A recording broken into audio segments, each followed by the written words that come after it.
అందరికీ నమస్కారం. నేను శిరీష. ఈరోజు మనతో పాటు ఉన్నారు ప్రముఖ ఆధ్యాత్మికవేత్త, ఆస్ట్రో న్యూమరాలజిస్ట్ జయప్రద గారు. అమ్మతో మాట్లాడదాం. అమ్మ నమస్కారం. నమస్తే అమ్మ. శ్రీమాత్రే నమః. అమ్మ, చూస్తుండగా 2025 సంవత్సరం అయిపోయింది. నూతన సంవత్సరం 2026 ఆంగ్ల సంవత్సరానికి వచ్చేస్తున్నాం. సో ప్రతి ఒక్కరికి ఉండే ఆశ తమ రాశి వారికి ఎలా ఉండబోతుంది, ఎలాంటి జాగ్రత్తలు తీసుకోవాలని. సో ముఖ్యంగా కన్యా రాశి వారికి ఈ ఇయర్ మొత్తం ఎలా ఉంటుందంటారు, ఎలాంటి జాగ్రత్తలు తీసుకోవచ్చు అంటారు? తప్పకుండా నాన్న. కాకపోతే ఏంటంటే ఎప్పుడు కొన రాశి ఫలితాలు ఎప్పుడు కొన మనం తెలుసుకోవాల్సింది ఉగాదికి. ఉగాది నుంచి మనం తెలుసుకుంటే ఏ విషయమైనా ఆ ఉగాది రోజు ఏ విషయం చెడు ఉన్నా మంచి విన్నా కానీ ఆ రోజు మనం ఉగాది పచ్చడి తింటాం కదా, అది తినడంలో మనకి ఒకవేళ ఈ సంవత్సరం చెడు జరుగుతుంది అనుకోండి, చేదు వస్తుంది నోట్లోకి, అప్పుడే వస్తుంది. ఆ చేదు అబ్బా అనిపిస్తుంది, తగ్గిపోతుంది. ఆ సంవత్సరం అంతా చాలా సింపుల్గా వెళ్ళిపోతుంది లైఫ్. అలాంటి సిచ్యువేషన్స్ మనకి ఎప్పుడు కొన్నా ఉగాది నుంచి వస్తున్నాడు. సో సంవత్సర ఫలితాలు అనేది ఎప్పుడు కూడా ఉగాదిని తెలుసుకోవాలి. అయితే ఆంగ్ల సంవత్సరం మనం అందరం జరుపుకుంటున్నాం కనుక ఇది జనవరి 1 వేడుకలు చేసుకుని అక్కడి సంవత్సరం మారిపోతుంది, ఇది ఇంగ్లీష్ క్యాలెండర్ ప్రకారంగా మారుతుంది కానీ తెలుసుకుంటానికి అడుగుతున్నారు. అయితే ఇక్కడ మనం చెప్పుకోవాల్సిన విషయాలంటే కాందేయ ఫలాలు కానీ, ఈ మిగతా ఆదాయం కానీ, వ్యయం కానీ ఇవన్నీ చెప్పుకోం. ఓన్లీ సంవత్సరం ఎలా ఉంటుంది అంటే నెంబర్స్ వైజ్గా చూసుకుంటే మనం ఈ సంవత్సరం 2026 అంటే 2 + 26 అంటే మొత్తం కలిపితే వచ్చిన నెంబర్ 1. అంటే 10 0 తీసేస్తే 1. కొంతమంది 26ని కలుపుకుంటారు 8 నెంబర్ని. సో 8 అంటే 1 and 8 కాంబినేషన్. ఇలా కాంబినేషన్స్ చూసుకుంటే ఏముంటుందంటే ఈ సంవత్సరం వీళ్ళకి ఎలా ఉంటుంది అందరికీ అంటే కొంతవరకు బాగా కష్టపడి పనిచేసే వాళ్ళందరికీ బాగుంటుంది. కాస్త ఇబ్బంది అంటే ఏంటంటే పని తప్పించుకునే వాళ్ళు ఉంటారు కదా, ఏదో ఒక జాక్పాట్ కొడదాం, లాటరీ వస్తుంది, ఈజీ వేలో మనీ సంపాదించాలి అనుకునే వాళ్ళకి కష్టంగా ఉంటుంది, చాలా టఫ్గా ఉంటుంది అనమాట. ఎందుకంటే 26 అనేది 8 నెంబర్ కదా. సో 8 నెంబర్కి అధిపతి ఎవరు మనకి? శనేశ్వరుడు. శనేశ్వరుడు అంటే కర్మాధిపతి అయినా. సో అంటే ఏంటి, మనం ఏదైనా సరే పని చేసి సాధించుకోవాలి, నువ్వు పని చేయకుండా అడిగితే ఇవ్వను అంటారు, అదనమాట. సో అందుకని ఈ సంవత్సరం చేసుకోవాల్సిన విషయాలు, వ్యవహారాలు అన్నీ ఏంటంటే కన్యా రాశి వైజ్గా మనం తీసుకుంటే ఆ గురువు కానీ, శనేశ్వరుడు కానీ, తర్వాత కేతు కానీ, రాహు కానీ, ఈ 4 గ్రహాలు పెద్ద గ్రహాలు. ఎప్పుడు మన సంవత్సర ఫలితాల్లో మనం తీసుకోవాల్సినవి ఈ 4 గ్రహాలు. ఈ 4 గ్రహాల్లో మార్పు అనేది ఏం లేవు, ప్రస్తుతం అలాగే ఉంది. గురువు అతిచారంతో కర్కాటక రాశిలో ఉన్నారు. ఈ అతిచార యోగం అనేది వీళ్ళకి ఆల్మోస్ట్ ఫిబ్రవరి దాకా ఉంటుంది, గురువు అతిచార యోగం. అందువల్ల ఏంటంటే గురువు ఉన్నంతకాలం కన్యా రాశి వాళ్ళకి ఒక లాభస్థానంలో గురువు వీళ్ళకి. అందువల్ల ఏంటి, ఏ పని చేసినా లాభంలోకి వచ్చే అవకాశం ఎక్కువగా కనిపిస్తుంది. అంటే ఏంటి, బాగుందని అర్థం. సో బాగుంది. ఎలాంటి విషయాలు లాభాల్లో వస్తాయండి? శుభగ్రహం మనకి లాభస్థానంలో ఉండడం వల్ల ఏమవుతుంది, ఏ ఫలితాలు వస్తాయంటే ఖచ్చితంగా ఉద్యోగాల్లో మార్పులు ఉంటాయి, వ్యాపారంలో అభివృద్ధి ఉంటుంది, తర్వాత విద్యార్థులకి మంచి ర్యాంకుల్లో వెళ్ళి చదువుకునే అవకాశాలు ఉంటాయి, విదేశీ ప్రయాణాలు చేసే వాళ్ళకి యోగం ఉంటుంది. ఎందుకు విదేశీ ప్రయాణ యోగం వాళ్ళకి? 6వ స్థానంలో రాహు. ఈ 6వ స్థానంలో రాహు ఉండవాలి ఏంటంటే ఏది అనుకున్నా సకాలంలో చేసుకునే అవకాశం ఎక్కువగా ఈ కన్యా రాశి వాళ్ళకి ఈ సంవత్సరం ఉంది.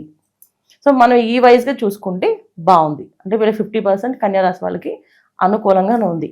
అయితే ఇక్కడ 7వ స్థానంలో శనేశ్వరుడు కొంచెం ఇబ్బంది పెట్టే అవకాశం ఉంటుంది. ఎటువంటి ఇబ్బందులు అంటే వివాహ ప్రయత్నాలు చేసినప్పుడు కాస్త ఆలోచించి మంచి వాళ్ళు అన్ని విషయాలు ఎంక్వైరీలు చేసుకొని తొందరపడకుండా చూసుకొని చేసుకోవాలి.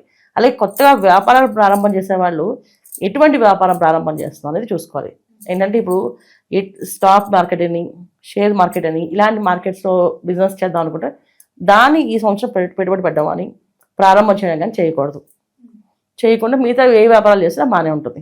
బట్టల వ్యాపారం పెట్టినా, హోటల్ బిజినెస్ పెట్టుకున్నా, తర్వాత ఓన్ ప్రొఫెషనల్గా వాళ్ళు స్టార్ట్ చేసుకున్నా, ప్రొఫెషన్స్గా మేము ఓన్గా ఇవన్నీ స్టార్ట్ చేద్దాం, ఒక డాక్టర్స్, ఒక యాక్టర్స్, అడ్వకేట్స్, వీళ్ళందరూ కూడా ఓన్గా చేసుకుందాం అనుకున్న వాళ్ళందరూ కూడా హ్యాపీగా స్టార్ట్ చేసుకోవచ్చు.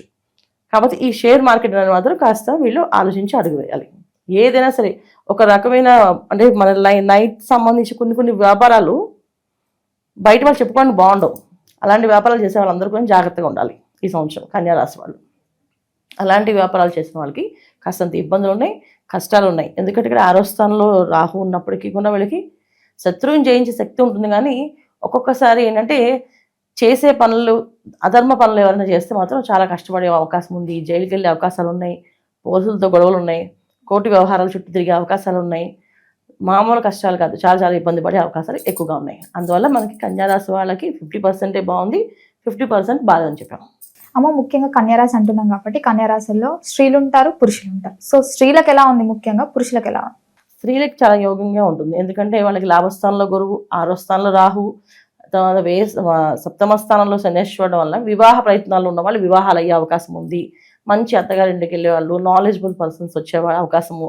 తర్వాత వ్యాపారాలు మొదలు పెట్టే వాళ్ళు, చిన్న చిన్న వ్యాపారాలు ఎవరైతే లేడీస్ చేద్దాం అనుకుంటారో, ఇంట్లో ఉండి మేము యూట్యూబ్ ఛానల్ స్టార్ట్ చేద్దాం అనుకున్నాం, అలా అనుకునే వాళ్ళకు చాలా యోగంగా కనిపిస్తుంది.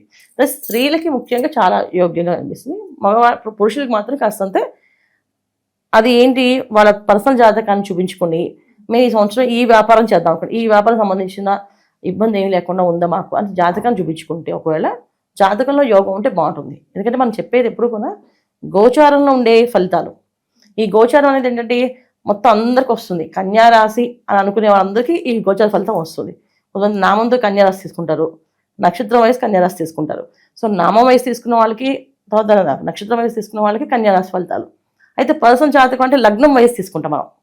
అంటే టైమ్ ఆఫ్ బర్త్ కరెక్ట్గా ఉంటే ఏ లగ్నం అయింది, సో ఆ లగ్నానికి శనేశ్వరుడు వాళ్ళకి యోగకారు కూడా, లేకపోతే ఇబ్బంది పెట్టే ఆయన చూసుకోవాలి. అంటే పాపగ్రహమా శుభగ్రహమా?